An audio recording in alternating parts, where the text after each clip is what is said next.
अऊज़ु बिल्लाहि मिनश्शैतानिर्रजीम। अस्सलाम वालेकुम students welcome to this YouTube channel जिसका नाम अकाउंटिंग की दुनिया है, जिसमें हम अकाउंटिंग से रिलेटेड जो हमारी प्रॉब्लम्स होंगी, जो हमारे क्वेश्चंस होंगे, उनको हम सॉल्व करेंगे। तो आज हम ये हमारी जो चल रहा है, एक सीरीज़ चल रही है जिसमें हम एडवांस काउंटिंग बीकॉम पार्ट 2 के क्वेश्चंस कर रहे हैं। इसके अलावा भी अगर किसी स्टूडेंट को कोई आईकॉम से रिलेटेड या बीकॉम कोई और पार्ट 1 से रिलेटेड किसी स्टूडेंट को कोई प्रॉब्लम आती है तो वो मुझे रब्ता कर सकते हैं, कमेंट सेक्शन में मुझे करें, मैसेज कर लें, तो मैं उनको इंशाल्लाह प्रॉब्लम को सॉल्व करने की कोशिश करेंगे। तो आज हम क्वेश्चन डिबेंचर्स का ही जो कि हम क्वेश्चन कर रहे हैं। लास्ट टाइम हमने क्वेश्चन नंबर 3 किया था, तो इसके बाद क्वेश्चन नंबर 4 है जो कि ये करने की ज़रूरत नहीं है, ये ना तो पेपर में आता है, तो इसलिए हम इसको स्किप कर रहे हैं। तो हम नेक्स्ट क्वेश्चन जो हम आज करेंगे वो क्वेश्चन नंबर है हमारे पास 5, जो कि एक इम्पॉर्टेंट क्वेश्चन कंसीडर कर सकते हैं हम इसको, क्योंकि एक आध बार ये पेपर में आ भी चुका है। बहुत ज़्यादा बार रिपीट तो नहीं हुआ, लेकिन एक क्वेश्चन पेपर में आने का चांस इस तरह का हो जाता है। क्वेश्चन नंबर 5 है, Ali industries limited issue 5000 10% debenture of 100 each. 5000 debenture issue कर रहे हैं, 10% डिवेंचर हैं, 100 रुपीज़ उसकी पार वैल्यू है। Pass the journal entries and prepare the balance sheet in each of the following cases. सबसे पहले कह रहे हैं जी, debenture are issued at par, redeemable at par. अब रिडीमेबल का मतलब क्या है? रिडीमेबल का मतलब है कि डिवेंचर्स की वापसी। रिडीम का मतलब है डिवेंचर को वापस, हम जब डिवेंचर्स को वापस लेंगे तो वो किस वैल्यू पर हम उनको वापस लेंगे। रिडीमेबल, रिडीम का मतलब वापसी है। को जब डिबेंचर को इशू कर रहे हैं तब ही हम एक कंडीशन रखते थे कि जब वापस होंगे तो ये एट पार पे ही वापस होंगे। Debenture issue at par, redeem at par. Debenture issue at 7% discount, redeemable at par. Debenture issued at 8% premium, redeemable at par. Debenture issued at par, redeemable at 4% premium. अच्छा, एक बात जो है ये सिंपल, हमने अभी रिसेंटली हम डिबेंचर के क्वेश्चन करके हैं जिसमें हमने एट पार पे इशू किया, एट डिस्काउंट पे, एट प्रीमियम पे इशू किया। तो जब भी रिडीमेबल एट पार कहेगा तो क्वेश्चन में नॉर्मल आपने इशू वाली एंट्री करनी है, क्वेश्चन में कोई भी चेंज नहीं आएगा। फिर रिपीट कर रहा हूँ कि जब भी क्वेश्चन में रिडीमेबल एट पार कहेगा तो आपने normal issue at par, issue at discount और इशू एट प्रीमियम की एंट्री करनी है, क्वेश्चन में और कोई चेंज आपने नहीं करना। हाँ जी, नेक्स्ट जो चेंज आएगा वो आएगा issue at par, redeemable at premium. Issue कर रहे हैं पार पे, वापस लेंगे प्रीमियम पे। इशू कर रहे हैं डिस्काउंट पे, वापस लेंगे प्रीमियम पे। इन दो एंट्रीज में, ये लास्ट वाली जो 2 एंट्रीज हैं, इनमें क्वेश्चन में थोड़ा सा चेंज आएगा, जो कि हम उसको देखते हैं। तो सबसे पहले हम इन एंट्रीज को लिख लेते हैं। एंट्रीज देखें सबसे पहले क्या होंगी एंट्रीज इन 5 केसेस में, वो मैं एंट्रीज इधर लिख देता हूँ। सबसे पहले फर्स्ट एंट्री, जब डिबेंचर इशू किए जाएंगे एट पार पे, इधर मैं लिख देता हूँ जी, issued at par,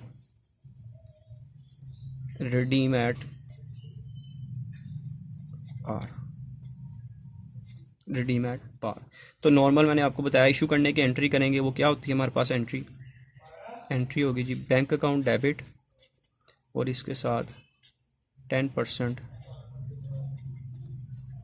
debentures account credit हो जाए। कोई एंट्री में चेंज बिल्कुल कुछ नहीं आएगा। सेकंड, जिसमें issue at discount and redeem at par. Normal issue करने की एंट्री वो क्या होती है हमारे पास? Bank account, discount on debenture account और क्रेडिट कर देंगे 10% डिबेंचर अकाउंट। ये सेकंड एंट्री, सेकंड केस हमारे पास। थर्ड केस में जो क्वेश्चन में वो कहता है कि issue at premium, redeem at par. Issue at premium, premium पे इशू कर रहे हैं, रिडीम करेंगे। अब नॉर्मल इशू करने की एंट्री जो पीछे हम करके आए हैं वही एंट्री परफॉर्म करेंगे। Bank account debit, 10% debentures account credit और इसके साथ क्रेडिट करेंगे जी हम प्रीमियम ऑन डिबेंचर अकाउंट। ये 3 एंट्रीज पहले भी हम कर चुके हैं और अब भी इन 3 एंट्रीज में कोई चेंज नहीं आया, ये नॉर्मल वही एंट्रीज हैं, इसलिए इनमें कोई ज़्यादा एक्सप्लेनेशन की ज़रूरत नहीं है। नेक्स्ट जो हम एंट्री करेंगे जिसमें वो कहता है हमारे पास issue at par, redeem at premium. अब यहाँ पे थोड़ी सी एक चीज़ समझने वाली है, देखें डिबेंचर इशू कर रहे हैं पार पे, मतलब 100 का इशू कर रहे हैं, और जब रिडीम वापस लेंगे तो प्रीमियम पे लेंगे, मतलब कि पार से ऊपर वैल्यू, कोई भी वैल्यू हो सकती है। फॉर एग्जांपल मैं यहाँ पे ले लेता हूँ 105। देखें एक चीज़ आप सेल कर रहे हैं 100 की, और जब कस्टमर आपको वापस करने आया आप उसको 105 रुपये दे रहे हैं, तो इस पे हमें क्या हुआ, प्रॉफिट हुआ या लॉस हुआ? 100 की सेल की थी, और जब वापस आप कस्टमर से ले रहे हैं तो आपको चाहिए कि उसको 100 रुपीज़ ही वापस करने, लेकिन यहाँ पे हम उसको कितने पैसे वापस कर रहे हैं, 105 रुपये। इसका मतलब है यहाँ पे हमें लॉस हो रहा है, वो कितने का, 5 रुपीज़ का हमें लॉस हो रहा है। ठीक है, तो इसकी एंट्री अब इधर क्या परफॉर्म होगी, देखें इशू कर रहे हैं, इसका मतलब हमारे पास पैसे आ रहे हैं बैंक अकाउंट में, तो बैंक को डेबिट कर देंगे। लॉस हो रहा है तो लॉस को भी डेबिट कर देंगे, loss on issue of debenture account, ये भी डेबिट हो जाएगा।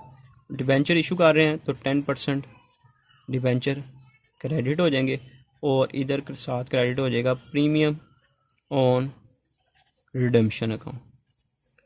ये प्रीमियम ऑन रिडेम्पशन है, premium on issue of debenture नहीं है, premium on redemption of debenture आप लिखेंगे इसको। ये हमारे पास हो गया जी 4th केस। अब लास्ट एंड फाइनल केस हमारे पास जो है उसमें वो कहता है जी issue at discount and redeem at premium. Issue at discount मतलब जब इशू कर रहे हैं तो आप पार वैल्यू से कम पे इशू कर रहे हैं, फॉर एग्जांपल आप 95 का इशू कर रहे हैं, और जब वापस ले रहे हैं वो आप 105 का, जैसे यहाँ पे प्रीमियम पे वापस ले रहे हैं, यहाँ पे भी आप प्रीमियम पे वापस, तो यहाँ पे लॉस हमारा कितना हो जाएगा, वो लॉस डबल हो जाएगा, 10 लॉस हो जाएगा। इसको जो डिस्काउंट है इसको भी हम लॉस ही कंसिडर करते हैं। तो यहाँ पे एंट्री सेम होगी, एंट्री में कोई चेंज नहीं आएगा, एंट्री हमारी सेम रहेगी, bank account, loss on issue of debenture account, और साथ क्रेडिट हो जाएंगे जी 10% डिबेंचर क्रेडिट हो जाएगा, और साथ हम क्रेडिट करेंगे premium on redemption account. Entry में कोई चेंज नहीं आएगा। अब सिंपल 5000 डिबेंचर इशू कर रहे हैं तो उनके साथ हम एंट्रीज करते जाते हैं। 5000 डिबेंचर इशू कर रहे हैं, मल्टीप्लाई बाय एक डिबेंचर की पार वैल्यू 100 है, तो ये हमारे पास आ गया जी 5 लाख, इधर भी आ जाएगा 5 लाख। पार वैल्यू पे इशू कर रहे हैं इसलिए क्वेश्चन में अमाउंट सिंपल पार वैल्यू पे रिकॉर्ड कर लेंगे 100 के साथ। अब डिस्काउंट कितना है जी, 7% डिस्काउंट पे ये हम क्वेश्चन करेंगे। 7% डिस्काउंट पे शेयर इशू कर रहे हैं। 100 अगर पार वैल्यू हो तो 7% कितने बन जाएंगे हमारे पास, 7।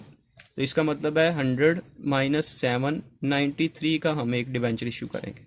तो इधर लिखेंगे हम 5000 मल्टीप्लाई बाय एक डिबेंचर कितने का इशू कर रहे हैं, 93 का।